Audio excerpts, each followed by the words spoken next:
Welcome to the deep dive. Okay, today we're going somewhere pretty incredible, a place that honestly kind of blew my mind when I first dug into it. Picture this, a city in Mexico, Uriangato, where something like 80% of the people there are directly making clothes. Directly involved, yeah. It's fascinating. And these clothes basically fuel the entire country's fashion industry. It's a textile powerhouse, really. So our mission today is to dive into its legendary marketplace, the more than 1,500 clothing stores that make it the absolute starting line for Mexican fashion. And just for context, everything we're talking about is based on the situation as of Saturday, July 12th, 2025, around 12:45 p.m. Eastern Time. And the real aha moment, I think, for anyone listening, is how one single city can be so dominant. How does that even happen? It's this incredible mix of, well, efficiency, deep-rooted tradition, and just sheer unbelievable scale. It's sort of a masterclass in localized economic power. Oh, absolutely. And when you actually step onto Uriangato's main street, that scale isn't just big, it just swallows you whole. It's a total sensory overload, but in a good way. Right. It's not like any market you've probably seen. It's this huge, sprawling, like 4-kilometer commercial zone that just blends right into the next town, Moroleon. It feels like you're walking through this chaotic, buzzing canyon of vendors, stalls, shops, just everywhere. Yeah. And the sounds, you hear sewing machines humming constantly from workshops tucked away, vendors shouting deals. Nonstop energy. Exactly. And you see thousands of buyers. I mean, literally thousands, many showing up with empty trucks from states far away, just ready to fill them up. And that chaos you're describing, Yeah. that's kind of the point. That's where this idea of raw commerce really comes alive. What we mean is like the usual layers, trend forecasters, big design houses, fancy marketing campaigns. They're sort of stripped away here. So it's much more direct. Totally direct. It's consumer demand meeting immediate production. Trends don't get decided months in advance. They bubble up right there on the street instantly. It gives Uriangato this incredible agility. It's this living, breathing system that really drives Mexico's fashion economy, not just participates in it. Okay, so beyond that initial overwhelming feeling, one thing really stood out for me. Jeans.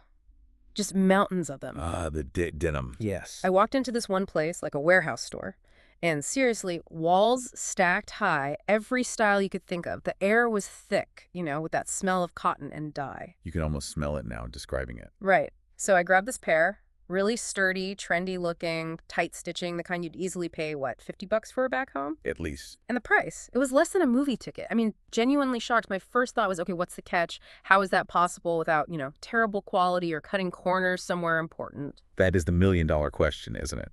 And the answer is Uriangato's secret weapon, the short supply chain.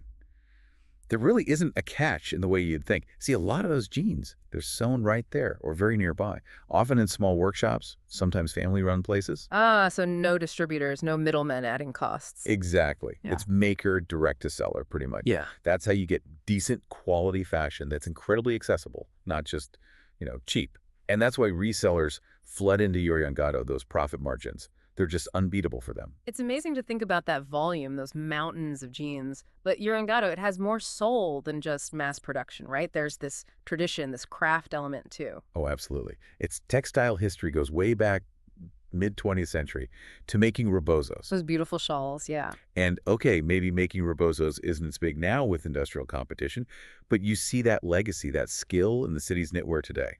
I actually found this quiet little shop sort of off the main drag. And they had these hand-woven sweaters, ponchos, made on local looms right there. The owner, you could tell her hands had been doing this for years, showed me these thick, patterned pieces. They felt like heritage, but modern too, like built to last, not fast fashion. And isn't that interesting, how that kind of craft survives, even thrives, alongside the sheer scale of the jeans and T-shirts? Yeah, it seems like a contradiction. Well, it persists because it offers something different, something unique, a real piece of heritage in every stitch, It's part of Uriangato's identity beyond just the commerce and the prices. Still incredibly fair for that kind of work. So speaking of the commerce engine, let's talk about the wholesale side, because that's where the real economic muscle is, right? That's the core of its national impact, yes. You go into these huge outlets, very no-frills places, just piled high with plastic-wrapped stacks of clothes everywhere you look. And this is where everyone comes, small market vendors, people selling online to buy in bulk, like Dozens, 50s, hundreds of pieces at once. It's like a giant distribution center for the whole country. And if you connect the dots, those bulk prices Right. dropping sharply per item, that's what fuels this enormous retail network all across Mexico. It really empowers small businesses. It makes fashion accessible on a different level. It does, but there's an intensity to it. This high volume flow is the city's lifeblood, but it's relentless. It means that when things slow down seasonally or whatever, that can unfortunately lead to layoffs. It highlights how focused and sometimes vulnerable that kind of single industry can be. Yeah, that makes sense. But amidst all that business, it really comes down to the people, doesn't it? Yeah. That's what stuck with me. I met this guy, Carlos, owner of a family store, maybe late 50s. His family history is the textile history there. His grandfather worked for Bozo's back in the 60s. Wow, generations. Yeah, his dad built the shop there and now, and his own son helps out after school. It's their whole lives passed down, and you could just hear the pride in his voice talking about Uriangato's reputation for quality, even while, constantly battling cheaper imports. And I think that's the heart of it, that resilience, that community spirit, that deep personal stake and generational thing. That's what really weaves the fabric of the industry there. It's more than just buying and selling. Absolutely. And there's even more to Uriangato than just the market buzz. It has these hidden depths. You can find these moments of real calm. There's this beautiful neoclassical church, the San Miguel Arcangel Parish, a real quiet spot amidst the hustle. A place to breathe. Totally. And then every year, October 6th, they have this festival for their patron saint.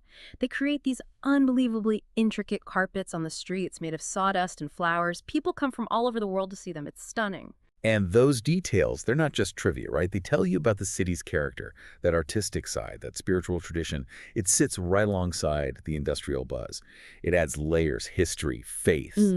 It makes Uriangato much more than just a textile hub. It gives it this unique cultural weight. So, okay, the big question after all that exploring. Yeah. What did I actually buy? The personal haul. Let's hear it. The verdict. All right, so I got 2 pairs of those great jeans, 3 t-shirts, one of those hand-woven sweaters, and a couple of other little things.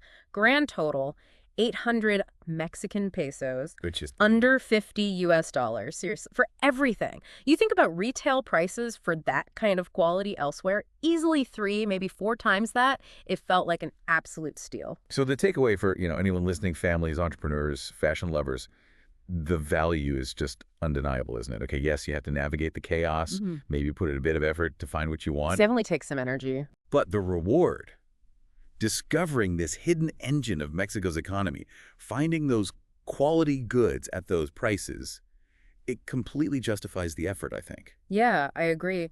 Uriangato really is more than just a market. It's an economic pillar, isn't it? This amazing blend of modern trade and really old craft. The scale can feel, intimidating at first, but it truly shows you Mexico's entrepreneurial spirit, its unique way of doing things in the fashion world. And it really makes you think, doesn't it? How can one community thrive so intensely on basically a single thread, pulling an entire nation's fashion industry along with it? It begs the question, what other places like this exist, These single industry hubs around the world quietly powering huge economies, totally under the radar. We really hope you enjoyed this deep dive into the fascinating world of Uriangato. And hey, if you want more incredible insights and information just like this, you should definitely check out Mind Expansion Daily. Yeah, lots more great stuff there. Absolutely. So please, like this deep dive if you enjoyed it. Subscribe to Mind Expansion Daily for more cultural explorations and knowledge. Seriously, hit that subscribe button. And turn on notifications so you don't miss anything. Finally, we want to hear from you. Leave a comment below. Do you agree with our take on Uriangato's impact? Or maybe you know of similar vibrant single industry cities somewhere else? Let us know. Until next time, stay curious.